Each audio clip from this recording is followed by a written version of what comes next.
This is the New Yorker Radio Hour, a co-production of WNYC Studios and The New Yorker.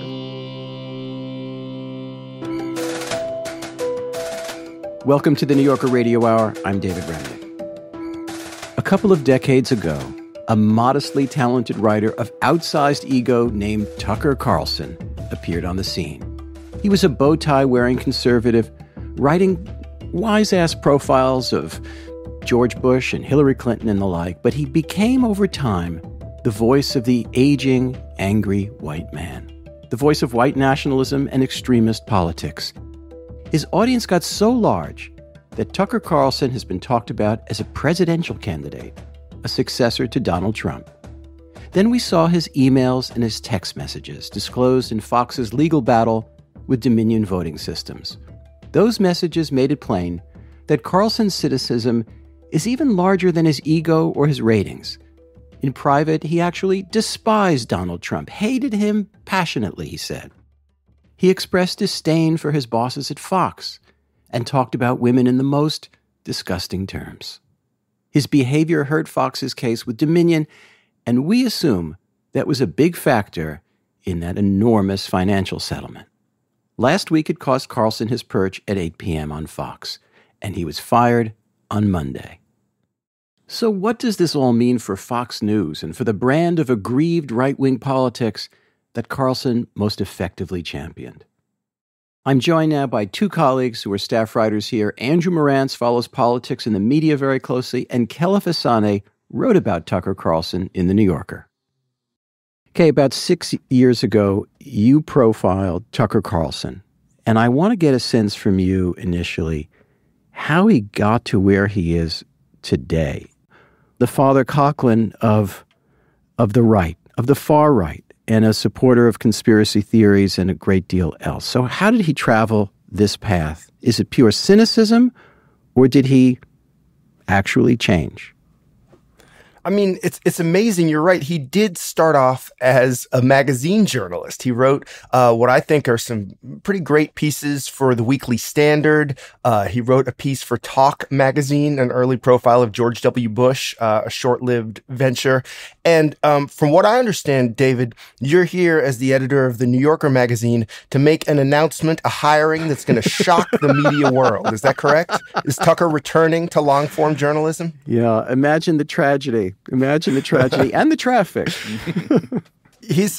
So yes, he has this career as a writer, and then sort of semi-accidentally, semi-on-purpose, becomes first a figure on TV and then a TV host. He's a host on CNN doing Crossfire, and he has this famous confrontation with Jon Stewart, who says, you're hurting America.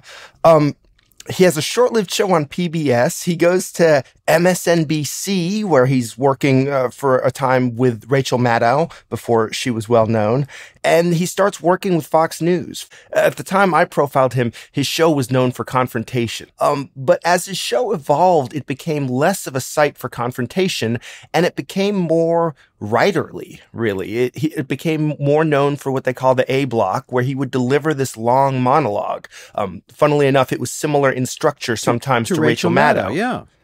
And doing that, he was able to sort of start to shape this identity. And this identity was a little more or a lot more populist, right? He was going to talk about immigration as a big threat to America. And it was also kind of weird. Tucker Carlson's show, more than anything else on Fox News, it felt like this moment. It felt like the internet social media age where weird stuff was percolating through to the mainstream. I think that's really the signature of the Trump era. And he was able to express that on TV. And unlike a lot of his colleagues at Fox News, he made news. He set the agenda. People are wondering, what is Tucker going to be saying tonight? Okay, now, Andrew Morantz, you've also written quite a lot about Tucker Carlson and a great deal about social media and its intersection with television. What danger did Tucker Carlson, in your view, pose to the Republic? How do you respond to the notion that he was dangerous to the Republic? That's I think he was dangerous, and so I think one has to hold in one's mind both, he's a talented broadcaster, and also he's a kind of rhetorical demagogue. Which is exactly the description Dave Chappelle gave of Donald Trump. One can both revel and laugh at that, but I think it would be irresponsible to lose track of the fact that clearly Tucker was, he was constantly, dog whistling is almost too soft a term. I mean, he would say immigrants make our country poorer and dirtier. He would say, one more recent thing is that he didn't refer to transgender people. He referred to transgenderist people, as if this isn't an identity. This is a nefarious ideology that's, Trojan horsing its way into our culture. So I think that one of the things that a very talented demagogue like Tucker Carlson can do is put you on the back foot if you're critiquing him. And Trump is good at this too in a different way, of never quite coming out and saying the thing, but coming as close as possible to saying it, so that if you're then in the position of critiquing them, you sound a bit unhinged, right? You sound hysterical. He also, and we're talking about him in the past tense, even though I have every inclination to think that there's something ahead for Tucker Carlson. I doubt very much. I think we'd all agree that he's going to disappear somehow. He also had an incredible demagogic penchant for using the word you, speaking very, very directly. You are being robbed. You are being replaced. You are being taken over. They're robbing masculinity from the American culture. You. Talk about that kind of rhetorical trick and why it appealed and to whom.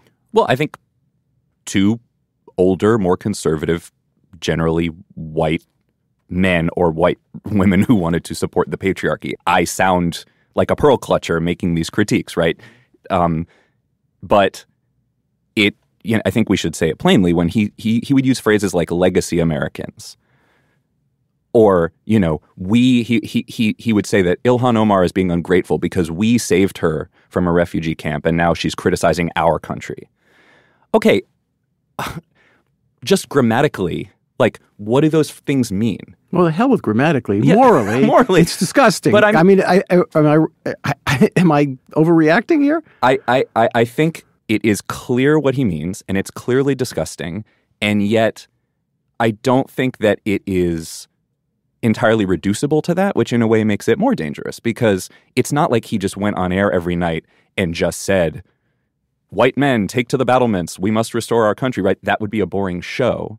And I don't know if it would get him kicked off the air. I would like to hope that it would, but who knows anymore. But he was more sly and subtle than that. So it's not that everything he said was reducible to that, but that was a ringing dog whistle underneath it all that he could have some shred of plausible deniability about, but everyone knew what he meant, and the white supremacists clearly knew what he meant. Now, Tucker Carlson, in your view, Kay, did he ever believe anything, or is he purely an entertainer that's looking for the id of a big listenership and viewership? I sometimes wonder if he entirely knew. At the dawn of the Trump era, I sometimes thought that he thought of himself as a lawyer, right? In the sense that there was this big community of Trump voters and they didn't have representation on TV, and he was going to represent them. He was going to channel them because just like any defendant is entitled to a good lawyer, maybe in his mind, like any political coalition is entitled to a smart advocate on TV, and he was going to advocate for those people. Yeah, I think, and then I think over time, most of us don't love living with that kind of cognitive dissonance. And so most of us over time find ways to convince ourselves that the things that we're saying, we really believe in. And so I think it became more, I think it became less your of him. Theory, so he becomes the lawyer, quote unquote, for the great replacement theory and a certain kind of white nationalism, or whatever you call it. And then he begins to embody it, represent it, symbolize it, and he is it. Yeah, and I think especially in the social media era, there are these, the way it works often is once you start saying something, then all these people who disagree with you come at you and yell at you about it, and it's really tempting to double down and say, yeah, those people who disagree are terrible. I'm going to say more of this. Okay, for the last year, Andrew's been, when he visits the office, he comes in and the first thing he says is, Tucker Carlson could be president of the United States. He could run and he could possibly win. Andrew, maybe elaborate a little bit on why you do come into my office and start talking about this possibility. Yeah. Look, the chair is obviously hugely important. That chair is the most powerful thing about him. But he's clearly rhetorically skilled. And again, to Kay's point, he's clearly weird and in touch with future potential coalitions in a way that Bill O'Reilly is not, and in a way that Megyn Kelly wasn't, in a way that, Laura Ingraham isn't. I mean, those people have the old school conservative DNA, but they don't seem to be willing to cast around for the newer, weirder thing in a way that Tucker did, and a way that, frankly, Trump does too. In a way that you could say, why shouldn't we nuke a hurricane? Why shouldn't we buy Greenland? Why shouldn't we, all these weird things that we get used to Trump doing? Tucker was doing that night after night. And so I think that's a big source of his power. I think arguably Tucker has been going around giving campaign speech. I mean, he spoke in Iowa in last year, shortly before the midterms, at the Family Leadership Summit. That you don't just accidentally get on a plane to Iowa, right? He's clearly testing the waters. And when he gives those speeches, I think he's incredibly impressive. Again, impressive in an amoral, mercenary way. I find it scary, but I think it's very impressive. He clearly has a touch that, Ron DeSantis doesn't seem to have. Kay, what do you think the future is for Tucker Carlson? Well, I think, one of the things I often think about is the Howard Stern model, right? And Howard Stern proved that you can go from broadcasting on the radio to narrowcasting, in Stern's case on satellite radio. You can be successful. You can maybe make more money and be less influential, be a smaller figure. And I think that is often the most likely path for people that are very popular and very skilled, and they're leaving a big platform. There's a lot of opportunities for Tucker Carlson to go to a smaller platform and make a lot of money and be really successful, be somewhat influential, but it's still a little bit different than being part of the Fox News being blasted into all these homes every night. I think the other interesting question is, what happens to Fox News? On the day that it was announced that Tucker was fired, there was precisely one person at Fox News who was willing to joke about it. And that was Greg Gutfeld, who's a co-host of The Five, which is on some days their most popular show at 5 p.m. Also has his own late night show at 11 p.m., which often beats the network late night shows in the ratings. And, there's an argument to be made that now Greg Gutfeld is one of the defining voices of Fox News, and it's a very different sensibility from Tucker's sensibility. It's snarkier, it's sillier. And, it would be interesting to see if Fox News is going more in the Gutfeld direction in the post-Carlson era. Kay, I have to say, you and I can civilly disagree about whether Tucker's a dangerous authoritarian or whatever, but I will never go with you into thinking Greg Gutfeld is funny. I'm sorry. I can't go that far. This is the real question we're debating. Those are the now. limits. That's where we set the limits here. Well, that leads me to this question. Yes, he's fired. He's gone. Other people have been fired from Fox News. But we're also in the midst of a media revolution that continues to evolve, right? Cable television is declining. The average age of the Fox News viewer is it's 70 or around there. Clearly, this constellation, this world is changing. We have on the New Yorker Radio Hour today another piece that Claire Malone is providing about Candace Owens, and she suggests a new world, a new generation, younger than Tucker Carlson, not white, not male. Now, the economics of this universe is changing, but it all has to do with audience as well. Could Candace Owens, a young black woman, a conservative, succeed on Fox at 8 o'clock in the same way? What do you think, Kay? I think Candace Owens would have trouble at this moment in Fox News not because she's black, but because she's kind of unpredictable. She's known, partly for her broadcasting, but also for her feuds. I would guess that one thing that Fox News would want in that Tucker Carlson chair is someone who's a little more predictable, a little more loyal, a little less of a loose cannon. So I would think that would be the issue for someone like Candace Owens. Andrew? Well, look, I mean, Tucker Carlson was doing almost explicitly a kind of white male identity politics on his show. If that chair were to be filled by Candace Owens, she would be doing a different kind of show. But that's not to say that they wouldn't be able to make it work, right? These movements, these concepts, these ideologies, they can be pretty flexible, right? So it's not like when you had female anchors on Fox News, the patriarchy was over at Fox News or otherwise. And if a person of color or a woman or both were to fill Tucker Carlson's chair, they would do it in a different way, but there would be a way to integrate that person's individual identity with the larger project.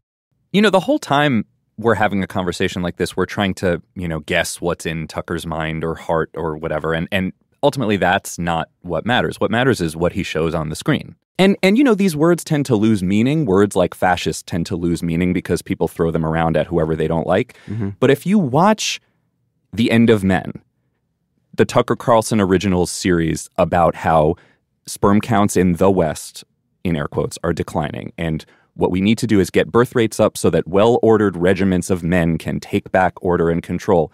And the visual montages on the screen, I say in the piece, look like an Abercrombie ad directed by Leni Riefenstahl. I mean, the aesthetics of it are fascist. I don't think he's got militias that he controls. I mean, I haven't lost, the scale of this here. But if the most powerful seat in conservative media is controlled by someone who is willing to put out aesthetics into the world that strike me as fascist aesthetics with a capital F, like the clinical academic definition, that's not a good thing. I don't think we need to jump to the conclusion that the country is doomed immediately, but it can't be good. But again, part of what was so significant about this is that it was happening in the mainstream, right? Mm-hmm. Like this is one of the defining qualities of politics over the last 10 years, is that all this stuff that you'd think would be sort of fringy, right, on the right, and I will say on the left, mm-hmm. shows up in the mainstream. And so you have someone like Tucker Carlson, you watch his show,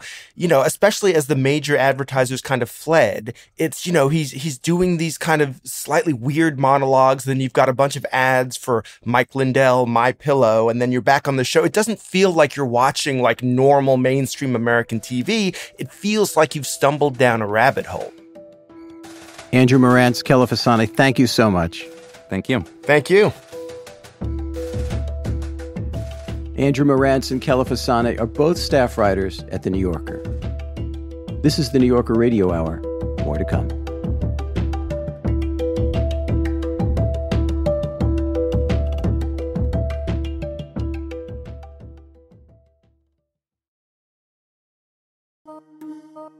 This is The New Yorker Radio Hour. I'm David Remnick. Earlier in the show, we talked about Tucker Carlson's ouster from Fox. The Dominion lawsuit laid bare just how afraid Fox News was of the competition, afraid of driving its viewers away with news they did not want to hear. Fox was for a long time the only big conservative news outlet out there, but there's now a whole universe of right-wing and far-right media. One of the major players here is the Daily Wire. Along with news, it produces documentaries, TV shows, and especially podcasts. Podcasts that feature such voices as Ben Shapiro, who talks a lot about woke college campuses, and the men's movement guru Jordan Peterson. And in this largely white male group, Candace Owens stands out. Owens got her start on YouTube early in the Trump era with a coming-out spoof that went viral. Mom, Dad, I'm a lesbian. I like girls. Oh, sweetheart. We always knew. The bottom line, we just want our children to be happy, and we love you regardless. Brave soul. Oh, thank you guys. Oh, also, I think I might be a conservative. I don't understand. She then emerged as a fierce supporter of President Trump. One more question, because I'm sure you've gotten this question tons of times, but are you going to run in 2024? And if so, can I be your vice president?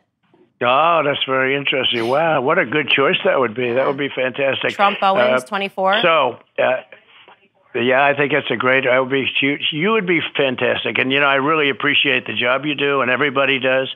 The answer Owens commands an online following in the millions, and she's leading a movement to bring right-wing politics to a younger and more female audience. Our media reporter Claire Malone went to see Candace Owens recently at the offices of the Daily Wire in Nashville. Now, Claire, I just had a long talk about Tucker Carlson with our colleagues Kela Fasane and Andrew Morantz. And we talked about whether someone like Candace Owens could succeed in his time slot on Fox News. What do you think? I think that's a really interesting question. And I think purely on the mechanics of that job, and by that I mean speaking directly to a camera, monologuing, not having other people you need to bounce off of, Candace can do that. She can do it in the same way that Tucker Carlson or Rush Limbaugh or any other, conservative talk radio person can do it. So I think she could actually do the job. There are two other factors that I think maybe would prevent her from actually doing that. One is, I would say, the sexism of cable television, right? I think people at Fox, the people who run Fox, probably think that they need an anchorman in that 8 p.m. slot.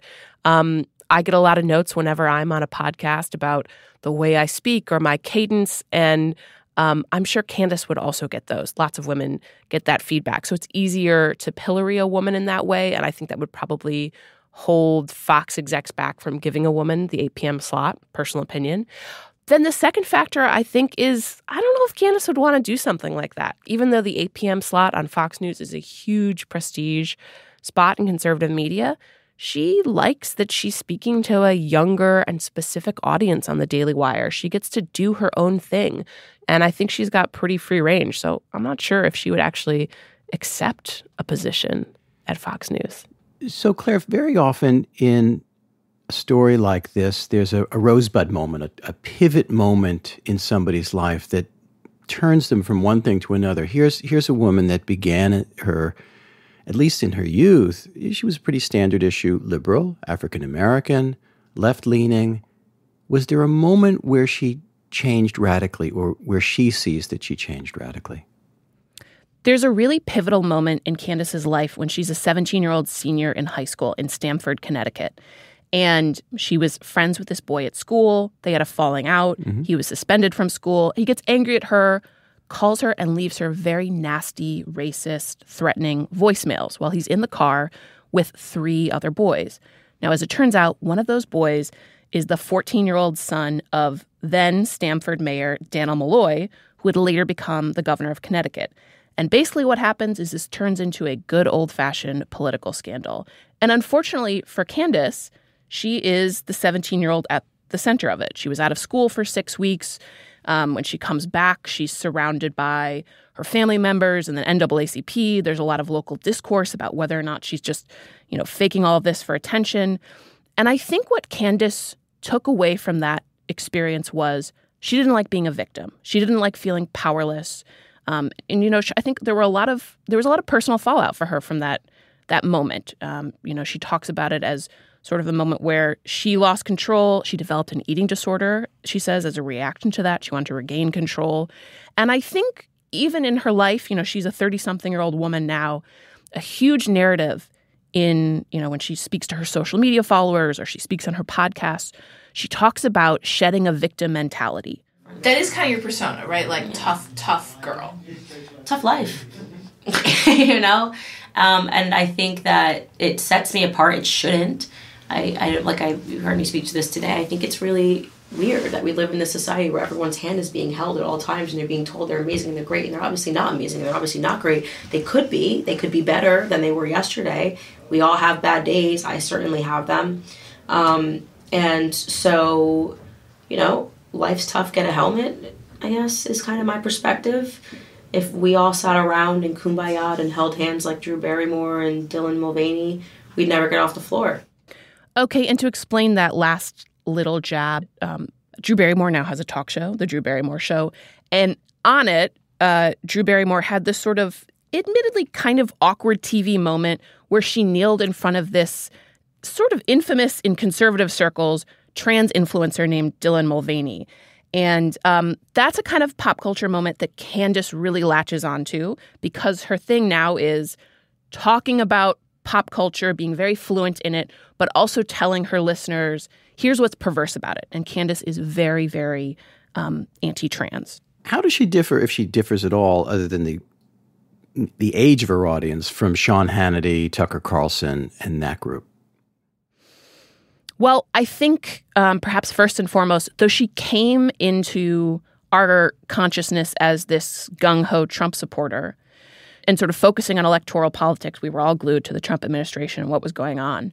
I think she's made this interesting shift, and she chalks it up to becoming a mother. She now has 2 kids, where she's focusing a lot more on culture issues. So pop culture, even things like, vaccines. She does not believe in any kind of vaccination. The cleanliness of household products. There's a little bit of a conspiratorial mindset at work, right? Be suspicious of everything that's presented to you by mainstream culture. But Candace is really focusing on pop culture as something that conservatives have ignored and something that it's important for them not to ignore. And Candace and I talked a lot about her audience and what maybe makes it different from other Daily Wire hosts. So if you think about someone like Ben Shapiro, he has a pretty male audience. And she told me that Jeremy Boring, who's the Daily Wire's CEO, he told her that her audience is actually special and different from other Daily Wire hosts. Teenagers to 90-year-olds consume my content, which is super interesting.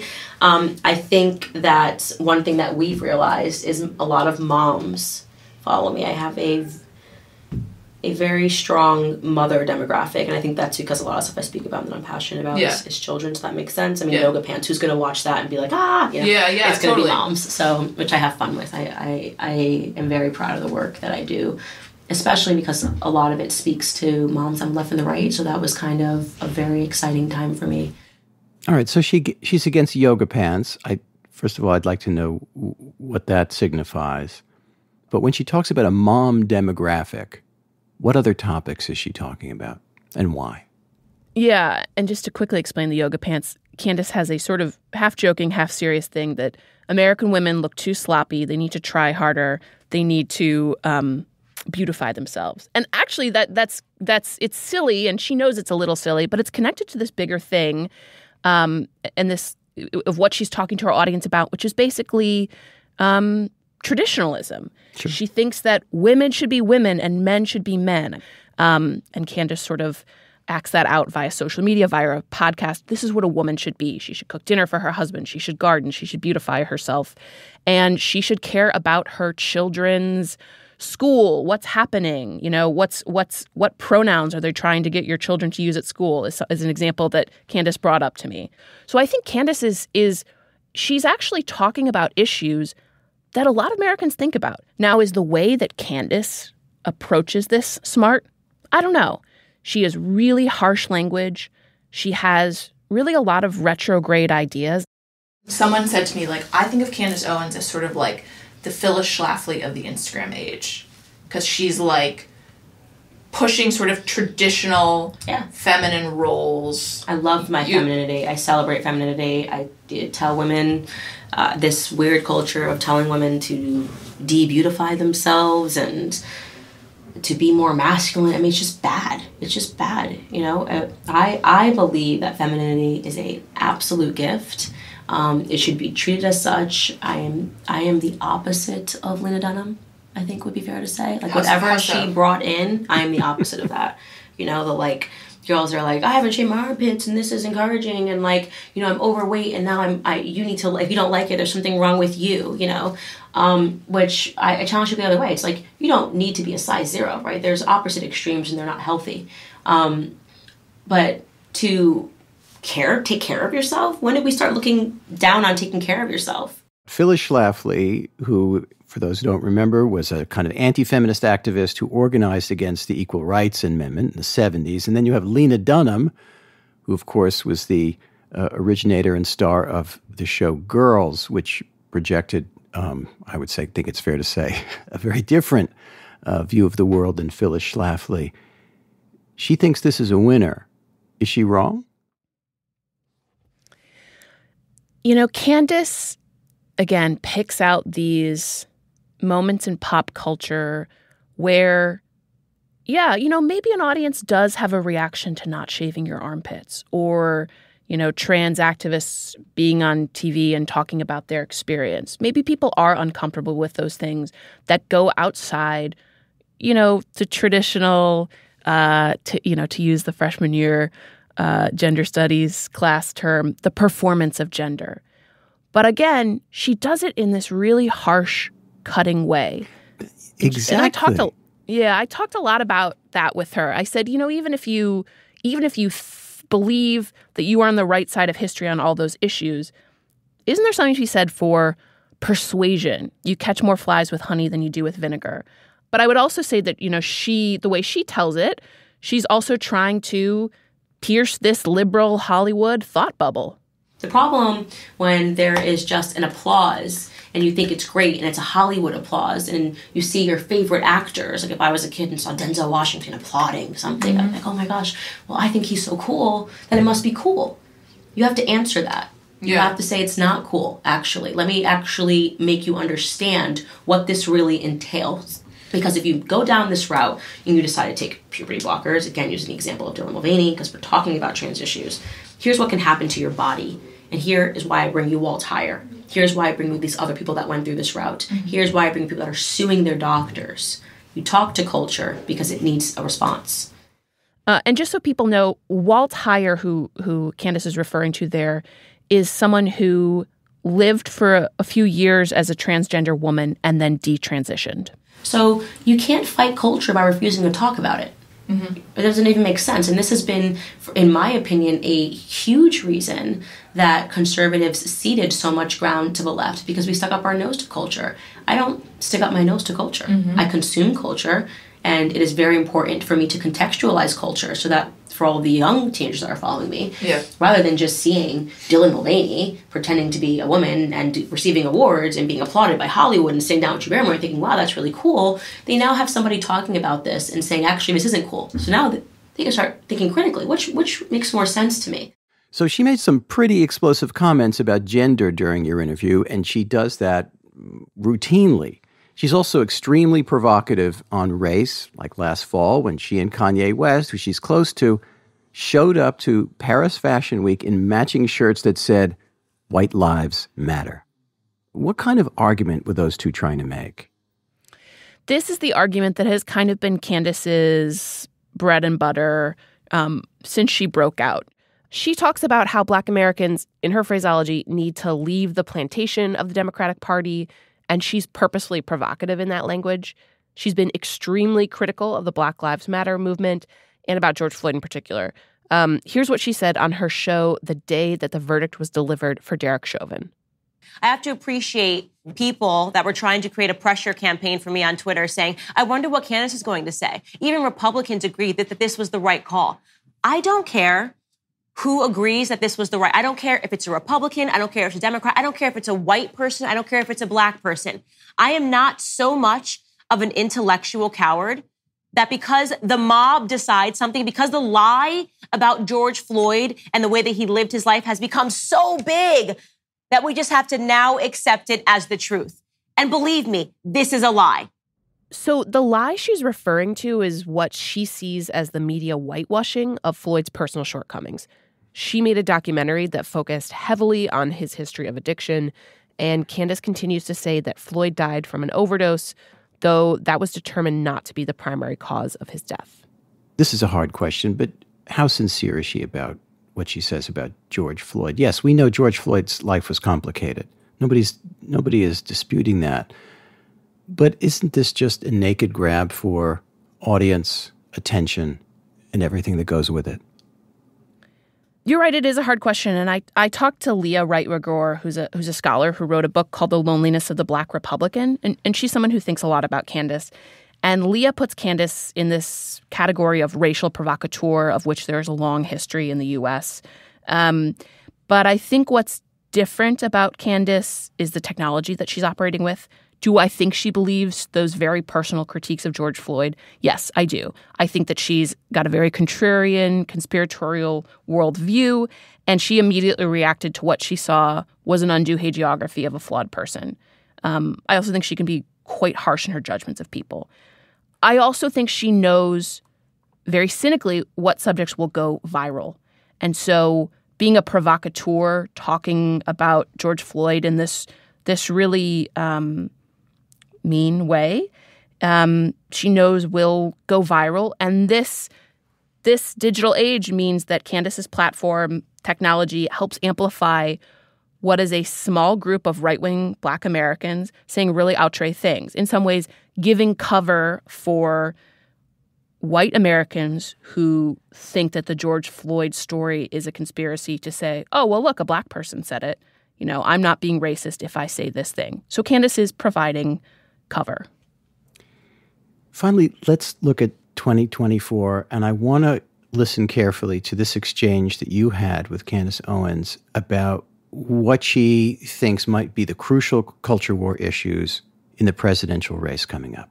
I mean, it really mattered when moms started showing up at the school boards and realizing what was in the books. I think moms are starting to pay more attention to what's happening, and it's not necessarily just transgenderism. It's everything that's happening in the classroom. And suddenly it feels like we're in a custody dispute with the state for our children, right? And I think that moms are responding to that. So I do think that me speaking to mothers, I hope it will have real-world implications in the election, because it's usually moms that are opening up the mail, speaking with their husbands about, you know, who to vote for. I hope that I encourage mothers to be more tuned into that sort of a thing. I think that some of the toxicities surrounding feminism and why I shirk away from it is that it encouraged mothers to just trust the state to raise their kids. And you go get a job and be like dad and be like men, and this will put you on equal footing. You have a job, though. I have no issue with women having jobs at all. Obviously, I have a job. Yeah. I'm just saying that there was this pressure that basically said to women that if you stay at home and you are instead spending all of your time doing this, then it's because you're serving the patriarchy. And I had that brainwashing taking place at my university when I was forced to take a women's studies class.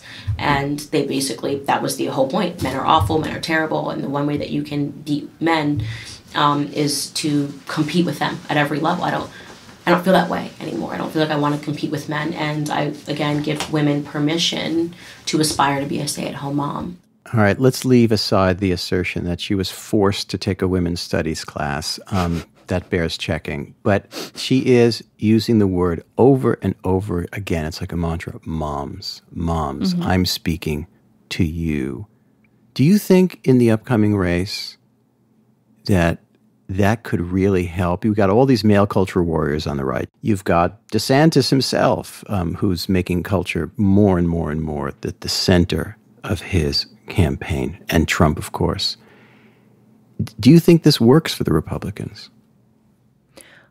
I do think it works to appeal to women. I mean, Mitch McConnell, the night of the 2020 election, I believe, said, we lost too many women. I mean, I think this is something that the Republicans know.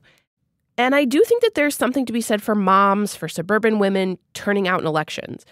We saw it in 2016 and 2 years ago in Virginia, when suburban women swung to the right and voted in a governor who campaigned on COVID-era school closures and education policy. People vote based on real worry about their kids. You can't find any issue more personal than that. And I think Candace is poised to have an influence on this group that her peers at the Daily Wire aren't. She's a mom. She's speaking directly to other moms, which is something that her male counterparts like Ben Shapiro can't replicate. That said, she has a really harsh tone and a conspiratorial mindset that I'm not sure would appeal to women in the middle. Claire, thanks so much for your terrific reporting on this. Good talking to you. Good talking to you, David. You can find Claire Malone's article, The Gospel of Candace Owens, at NewYorker.com. I'm David Remnick. That's the New Yorker Radio Hour for today. Thanks for joining us. See you next time. The New Yorker Radio Hour is a co-production of WNYC Studios and The New Yorker. Our theme music was composed and performed by Merrill Garbes of Tune Yards, with additional music by Alexis Cuadrado and Louis Mitchell. This episode was produced by Max Balton, Brita Green, Adam Howard, Kalalia, Avery Keatley, David Krasnow, Jeffrey Masters, Louis Mitchell, and Gofen Mputubwele, with guidance from Emily Botine and assistance from Harrison Keithline, Mike Kutchman, Michael May, David Gable, and Meher Bhatia. The New Yorker Radio Hour is supported in part by the Chirina Endowment Fund.